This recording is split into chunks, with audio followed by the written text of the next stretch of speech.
Friends, ಇತ್ತೀಚೆಗೆ Saudi ತನ್ನ ದೇಶದಲ್ಲಿ ಕಫಾಲ ಅನ್ನೋ ಲೇಬರ್ ಸಿಸ್ಟಮ್ ಅನ್ನ ಬ್ಯಾನ್ ಮಾಡುತ್ತೆ. ಈ ವಿಡಿಯೋದಲ್ಲಿ ಕಫಾಲ ಸಿಸ್ಟಮ್ ಅಂದ್ರೆ ಏನು, ಇದರಿಂದ ಕಾರ್ಮಿಕರು ಎಂತೆಂತ ಕಷ್ಟಗಳನ್ನ ಅನುಭವಿಸಿದ್ರು, ಬರೀ ಆಯಿಲ್ ನಿಕ್ಷೇಪಗಳಿಂದ ಸೌದಿ ಇಷ್ಟೊಂದು ಶ್ರೀಮಂತಿಕೆನ ಹೇಗ್ ಪಡಿತು ಅನ್ನೋದನ್ನ ನೋಡೋಣ. ಫ್ರೆಂಡ್ಸ್, ವಿಡಿಯೋ ತುಂಬಾ ಇಂಟ್ರೆಸ್ಟಿಂಗ್ ಆಗಿರುತ್ತೆ, ತಪ್ಪದೆ ಕೊನೆವರೆಗೂ ನೋಡಿ. ಇನ್ಫಾರ್ಮೇಶನ್ ಇಷ್ಟ ಆದ್ರೆ ಈ ವಿಡಿಯೋಗೆ ಜಸ್ಟ್ ಒಂದು ಲೈಕ್ ಅನ್ನ ಕೊಟ್ಟು ಸಪೋರ್ಟ್ ಮಾಡಿ. ಕಫಾಲ ಅಂದ್ರೆ ಅರೇಬಿಕ್ ಭಾಷೆಯಲ್ಲಿ ಸ್ಪಾನ್ಸರ್ಶಿಪ್ ಅನ್ನೋ ಅರ್ಥ ಬರುತ್ತೆ. ಸ್ಪಾನ್ಸರ್ಶಿಪ್ ಅಂದ್ರೆ ಯಾವ್ದನ್ನಾದ್ರೂ ಕೊಡುಗೆ ಆಗಿ ಕೊಡೋದು. ಕಫಾಲ ಸಿಸ್ಟಮ್ ನಲ್ಲಿ ಕೆಲ ಅರಬ್ ಶೇಖ್ ಗಳು ತಮ್ಮ ಕೆಲಸಕ್ಕೋಸ್ಕರ ಬಡ ದೇಶಗಳಿಂದ ಕಾರ್ಮಿಕರನ್ನ ಕರೆಸ್ಕೊಂಡು ಕೆಲಸ ಮಾಡ್ಕೋತಾರೆ. ಈ ಶೇಖ್ ಗಳನ್ನೇ ಕಫೀಲ್ ಅಂತ ಕರೀತಾರೆ. ಮಲಯಾಳಂ ಭಾಷೆಯಲ್ಲಿ ಆಡು ಜೀವಿತಂ ಅನ್ನೋ ಒಂದು ಮೂವಿ ಬರುತ್ತೆ. ಇದು ಈ ಕಫಾಲ ಸಿಸ್ಟಮ್ ನ ಬಗ್ಗೆನೆ ಇರುತ್ತೆ. ಇದರಲ್ಲಿ ಹೀರೋ ಒಂದು ಕೆಲಸಕ್ಕಂತ ಸೌದಿಗೆ ಹೋಗ್ತಾನೆ. ಅಲ್ಲಿ ಒಬ್ಬ ಕಫೀಲ್ ಹೀರೋನ ಪಾಸ್ಪೋರ್ಟ್ ಅನ್ನ ಕಿತ್ಕೊಂಡು ಅವನನ್ನ ಒಂಟೆ ಕುರಿಗಳನ್ನ ಮೇಯಿಸೋದಕ್ಕಂತ ಇಡ್ತಾನೆ. ಹೀರೋನ ಮನೆಗೆ ಹೋಗೋಕು ಬಿಡದಿರ ಅವನನ್ನ ಜೀತದಾಳ ತರ ನೋಡ್ತಾನೆ.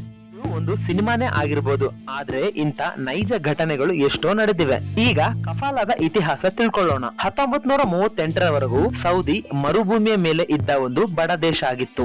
ಸೌದಿಗೆ ಮೆಕ್ಕಾ, ಮದಿನಾ, ಹಜ್, ಟೂರಿಸಂ, ಖರ್ಜೂರದ ಬೆಳೆಯಿಂದ ಒಂಟೆ ಹಾಲು ಮತ್ತು ಮಾಂಸದಿಂದ ಆದಾಯ ಬರ್ತಿತ್ತು. 1938ರಲ್ಲಿ ಅಮೆರಿಕದ ಸ್ಟ್ಯಾಂಡರ್ಡ್ ಆಯಿಲ್ ಆಫ್ ಕ್ಯಾಲಿಫೋರ್ನಿಯಾ ಅನ್ನೋ ಕಂಪನಿ ಸೌದಿಯ ಡೆಹರಾನ್ ರಾಜ್ಯದ ದಮ್ಮಾನ್ ಸ್ಥಳದಲ್ಲಿ ಆಯಿಲ್ ವೆಲ್ 7ರಲ್ಲಿ ಕಚ್ಚಾ ತೈಲದ ನಿಕ್ಷೇಪನ ಕಂಡು ಹಿಡಿಯುತ್ತೆ. ಸೌದಿಗೆ ಅದೃಷ್ಟ ತಂದುಕೊಟ್ಟಂತ ಘಟನೆ. ಫ್ರೆಂಡ್ಸ್, ಎರಡನೇ ವಿಶ್ವ ಯುದ್ಧ ಪ್ರಪಂಚದ ಎಷ್ಟೋ ದೇಶಗಳಿಗೆ ಸಾವು ನೋವನ್ನ ತಂದುಕೊಟ್ರೆ, ಸೌದಿ ಮತ್ತು ಮಧ್ಯಪ್ರಾಚ್ಯದ ದೇಶಗಳಿಗೆ ಶ್ರೀಮಂತಿಕೆನ ತಂದುಕೊಡುತ್ತೆ.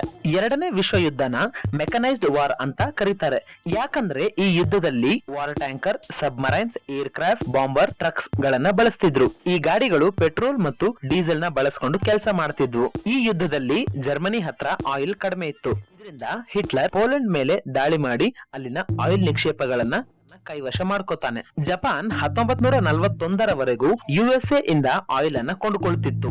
ಆದ್ರೆ ಅಮೆರಿಕ ಜಪಾನ್ಗೆ, ನೀವು ಯುದ್ಧದಲ್ಲಿ ಜರ್ಮನಿಗೆ ಬೆಂಬಲ ಕೊಡಬಾರದು, ಒಂದು ವೇಳೆ ನೀವು ಜರ್ಮನಿಗೆ ಬೆಂಬಲ ಕೊಟ್ರೆ ನಾವು ನಿಮ್ಗೆ ಆಯಿಲ್ ಅನ್ನ ಕೊಡಲ್ಲ ಅಂತ ಬೆದರಿಕೆ ಹಾಕುತ್ತೆ. ಇದರಿಂದ ಜಪಾನ್ ಸಿಟ್ಟಿಗೆದ್ದು ಅಮೆರಿಕದ ಪರ್ಲ್ ಹಾರ್ಬರ್ ಮೇಲೆ ದಾಳಿ ಮಾಡುತ್ತೆ. ಈ ದಾಳಿ ಆದ್ಮೇಲೆ ಅಮೆರಿಕ ಜಪಾನ್ಗೆ ಆಯಿಲ್ ಸಪ್ಲೈ ಅನ್ನ ನಿಲ್ಲಿಸುತ್ತೆ. ಈ ಯುದ್ಧದಲ್ಲಿ ಒಂದು ಬಾಂಬರ್ ನ ನಡೆಸೋಕೆ 20,000 ಲೀಟರ್ ನ ಡೀಸೆಲ್ ಬೇಕಾಗಿತ್ತು. ಅಮೆರಿಕದ ಆರ್ಮಿ ಒಂದು ದಿನಕ್ಕೆ 40 ಲಕ್ಷ ಬ್ಯಾರೆಲ್ ನಷ್ಟು ಆಯಿಲ್ ಅನ್ನ ಬಳಸ್ತಿತ್ತು. ಫ್ರೆಂಡ್ಸ್, ಜರ್ಮನಿ, ಜಪಾನ್ ದೇಶಗಳು ಎರಡನೇ ವಿಶ್ವ ಯುದ್ಧದಲ್ಲಿ ಸೋಲೋಕೆ ಆಯಿಲ್ ಒಂದು ಪ್ರಮುಖ ಕಾರಣ. ಈ ದೇಶಗಳ ಹತ್ರ ಯಾವುದೇ ಆಯಿಲ್ ನಿಕ್ಷೇಪಗಳು ಇರಲಿಲ್ಲ.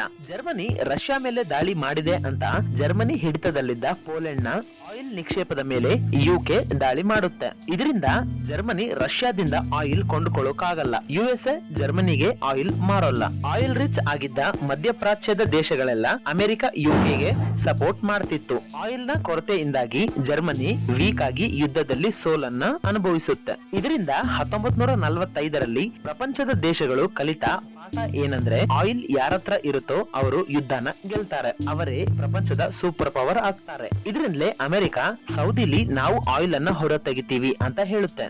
1938ರಲ್ಲಿ ಸೌದಿಲಿ ಆಯಿಲ್ ನಿಕ್ಷೇಪ ಪತ್ತೆ ಹಚ್ಚಿದ ಸ್ಟ್ಯಾಂಡರ್ಡ್ ಆಯಿಲ್ ಆಫ್ ಕ್ಯಾಲಿಫೋರ್ನಿಯಾ ಕಂಪನಿನ ಸೌದಿ ಅರಾಮ್ಕೋ ಅಂತ ಬದಲಾಯಿಸ್ತಾರೆ. ಕಂಪನಿಗಳಲ್ಲಿ ಅರಬ್ನ ಶೇಖ್ ಗಳಿಗೂ ಶೇರ್ ಅನ್ನ ಕೊಡ್ತಾರೆ. ಅಮೆರಿಕದ ಪ್ರೆಸಿಡೆಂಟ್ ರೂಸ್ವೆಲ್ಟ್ ಸೌದಿಯ ಅಲ್ ಸೌದ್ ರಾಜ ಕುಟುಂಬದ ಹತ್ರ ಒಂದು ಒಪ್ಪಂದನ ಮಾಡ್ಕೋತಾನೆ. ಇದರ ಪ್ರಕಾರ ಅಮೆರಿಕ ಆಯಿಲ್ ನ ಹೊರತೆಗೆದ್ರೆ ಅದರಲ್ಲಿ ಇಷ್ಟು ಪರ್ಸೆಂಟೇಜ್ ಅನ್ನ ಸೌದಿ ರಾಜ ಕುಟುಂಬಕ್ಕೆ ಕೊಡುತ್ತೆ. ಇದೇ ಕಾಸಿಂದ ಸೌದಿಯ ರಾಜರು ಸೌದಿ ಅರೇಬಿಯಾನ ಡೆವಲಪ್ ಮಾಡ್ಕೋತಾರೆ. ಈ ಕಾಸಿಂದಲೇ ಸೌದಿಲಿ ಅರಮನೆ, villa, hotels, island, tourism spots ಅನ್ನ ಕಟ್ಟಬೇಕು ಅಂದ್ಕೋತಾರೆ. ಇವೆಲ್ಲ ಕಟ್ಟೋಕೆ ಕಡಿಮೆ ಸಂಬಳಕ್ಕೆ ಕೆಲಸ ಮಾಡೋ ಕೂಲಿಗಳು ಬೇಕು. ಇವರನ್ನ ಇಂಡಿಯಾ, ಪಾಕಿಸ್ತಾನ್, ಬಾಂಗ್ಲಾದೇಶ್ ಮತ್ತು ಫಿಲಿಪೈನ್ಸ್ ನಿಂದ ಬರಮಾಡ್ಕೋತಾರೆ. ಕಫಾಲ ಸಿಸ್ಟಮ್ ನಲ್ಲಿ ಲೇಬರ್ ಗಳಿಗೆ ಕೆಲಸ ಕೊಟ್ಟು ವೀಸಾನ ಸ್ಪಾನ್ಸರ್ ಮಾಡಿದ ಯಜಮಾನನ ಮಾತೆ ಲೇಬರ್ ಗಳು ಕೇಳಬೇಕು. ಸೌದಿಗೆ ಹೋದ್ ಕೂಡ್ಲೆ ಕಫೀಲ್ ಲೇಬರ್ ನ ಪಾಸ್ಪೋರ್ಟ್ ಅನ್ನ ಕಿತ್ತಿಟ್ಕೋತಾನೆ. ಇನ್ ಕೇಸ್ ಕಾಂಟ್ರಾಕ್ಟ್ 3 ವರ್ಷ ಇದ್ರೆ 3 ವರ್ಷದ ನಂತರ ಮನೆಗೆ ಹೋಗ್ಬೇಕಂದ್ರು ಕಫೀಲ್ ಹತ್ರ ಪರ್ಮಿಷನ್ ಅನ್ನ ತಗೋಬೇಕು. ಕಫೀಲ್ ಯಾವ ಕೆಲಸ ಹೇಳಿದ್ರು ಮಾಡಬೇಕು. ಆತ ವ್ಯವಸಾಯ ಮಾಡು, ಕುರಿ ಒಂಟೆಗಳನ್ನ ಕಾಯಿ ಅಂತಂದ್ರು ಕಾಯ್ಬೇಕು. ಈ ಸಿಸ್ಟಮ್ ನಲ್ಲಿ ಕಾಂಟ್ರಾಕ್ಟ್ ನಂತರ ಮತ್ತೆ ಬೇರೆ ಕೆಲಸ ಮಾಡೋ ಹಾಗಿಲ್ಲ. ಕಾಂಟ್ರಾಕ್ಟ್ ನಂತರ 2 ವರ್ಷದವರೆಗೂ ಲೇಬರ್ಸ್ ಮೇಲೆ ಬ್ಯಾನ್ ಅನ್ನ ಹಾಕ್ತಾರೆ.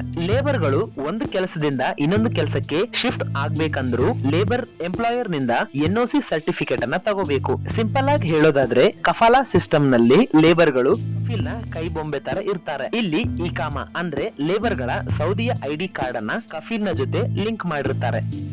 ಲೇಬರ್ ನ ಪ್ರತಿಯೊಂದು ಹೆಜ್ಜೆನ ಸ್ಪಾನ್ಸರ್ ಗೆ ಮೆಸೇಜ್ ಆಗಿ ಕಳಿಸ್ತಾರೆ. ಸೊ ಈ ರೂಲ್ಸ್ ಗಳೆಲ್ಲ ಸೌದಿಯ ಶೇಖ್ ಗಳಿಗೆ ಫೇವರಬಲ್ ಆಗಿ ಇರುತ್ತೆ. ವರ್ಷ ಕಳೆದಂತೆ ಕೆಲ ಶೇಖ್ ಗಳು ಲೇಬರ್ ಗಳ ಮೇಲೆ ದಬ್ಬಾಳಿಕೆ ನಡೆಸ್ತಾರೆ. ಕಫಾಲಾ ಸಿಸ್ಟಮ್ ಅನ್ನ 1950ರಲ್ಲಿ ಸೌದಿ ಅರೇಬಿಯಾದಲ್ಲಿ ಜಾರಿಗೆ ತರ್ತಾರೆ. 1990ರಲ್ಲಿ ಇದೇ ಸೇಮ್ ಕಫಾಲಾ ಸಿಸ್ಟಮ್ ಅನ್ನ ಮಿಕ್ಕ ಗಲ್ಫ್ ದೇಶಗಳು ಕುವೈತ್, UAE, ಒಮಾನ್, ಬಹ್ರೈನ್ ನಂತ ದೇಶಗಳು ಅಳವಡಿಸಿಕೊಳ್ತವೆ. ಫ್ರೆಂಡ್ಸ್, ಈಗ ಸೌದಿ ಕಫಾಲಾ ಸಿಸ್ಟಮ್ ಅನ್ನ ಯಾಕೆ ಬ್ಯಾನ್ ಮಾಡಿತು ಅನ್ನೋದನ್ನ ನೋಡೋಣ. ಸೌದಿ ಹತ್ರ ಕಫಾಲಾ ಸಿಸ್ಟಮ್ ನ ಮೇಲೆ ಎಷ್ಟೋ ಕೇಸ್ಗಳು ಬಂದಿವೆ. ಇದರಿಂದ ಮಾನವ ಹಕ್ಕುಗಳ ಉಲ್ಲಂಘನೆ ಆಗ್ತಾ ಇದೆ, ಕಾರ್ಮಿಕರ ಹಕ್ಕುಗಳ ದಮನ ಆಗ್ತಿದೆ ಅಂತ ಹ್ಯೂಮನ್ ರೈಟ್ಸ್ ಕಮಿಷನ್ ವರದಿಯನ್ನ ಕೊಡುತ್ತೆ. ಸೌದಿ 2030ರ ಹೊತ್ತಿಗೆ ತಮ್ಮ ಎಕಾನಮಿನ ಮಾಡರ್ನೈಸ್ ಮಾಡಬೇಕು ಅಂದ್ಕೋತಿದೆ. ಆಯಿಲ್ ಯಾವತ್ತಿದ್ರೂ ಫೇಡ್ ಆಗ್ಬಹುದು. ಪ್ರಪಂಚ ಆಯಿಲ್ ಅನ್ನ ಬಿಟ್ಟು ಎಲೆಕ್ಟ್ರಿಕ್ ನತ್ತ ಮುಖ ಮಾಡ್ತಿದೆ. ನಾಳೆ ಆಯಿಲ್ ಬದಲು electric cars, electric batteries, electric scooter ಗಳು ಬಂದ್ರೆ ಸೌದಿಯ ಆದಾಯ ಹಠಾತ್ ಆಗಿ ಬಿದ್ದೋಗುತ್ತೆ. ತಮ್ಮ ಆದಾಯದ ಮೂಲನ software, artificial intelligence, technology, semiconductor ನಂತ ಸೋರ್ಸ್ ಗಳಿಂದ ತಗೋಬೇಕು ಅಂದ್ಕೋತಿದೆ. ಈ ಎಲ್ಲದಕ್ಕೂ ಸ್ಕಿಲ್ಡ್ ವರ್ಕ್ ಫೋರ್ಸ್ ಬೇಕಾಗುತ್ತೆ. ಈ ಹಳೆಯ ಕಫಾಲಾ ಸಿಸ್ಟಮ್ ಇದ್ರೆ ಎಂಪ್ಲಾಯೀಸ್ ಗಳು ಯಾರು ಬರೋಲ್ಲ ಅಂತ ಸೌದಿಯ ಯುವ ನಾಯಕ ಮೊಹಮ್ಮದ್ ಬಿನ್ ಸಲ್ಮಾನ್ ಇಂತ ನಿರ್ಣಯಗಳನ್ನ ತಗೊಂಡಿದ್ದಾರೆ. ಇದಾಗಿತ್ತು ಇವತ್ತಿನ ವಿಡಿಯೋ. ನಿಮ್ಗೆ ಈ ವಿಡಿಯೋದ ಮಾಹಿತಿ ಇಷ್ಟ ಆದ್ರೆ ಈ ವಿಡಿಯೋಗೆ ಜಸ್ಟ್ ಒಂದು ಲೈಕ್ ಅನ್ನ ಕೊಡಿ. ಇಂತ ಮತ್ತಷ್ಟು ಕಾಂಟೆಂಟ್ ಗಳಿಗೋಸ್ಕರ ನಮ್ಮ ಚಾನೆಲ್ ಅನ್ನ ಸಬ್ಸ್ಕ್ರೈಬ್ ಮಾಡಿಕೊಂಡು ಬೆಲ್ ಐಕಾನ್ ಅನ್ನ ಆನ್ ನಲ್ಲಿ ಇಟ್ಕೊಳ್ಳಿ. Thank you. Have a nice day.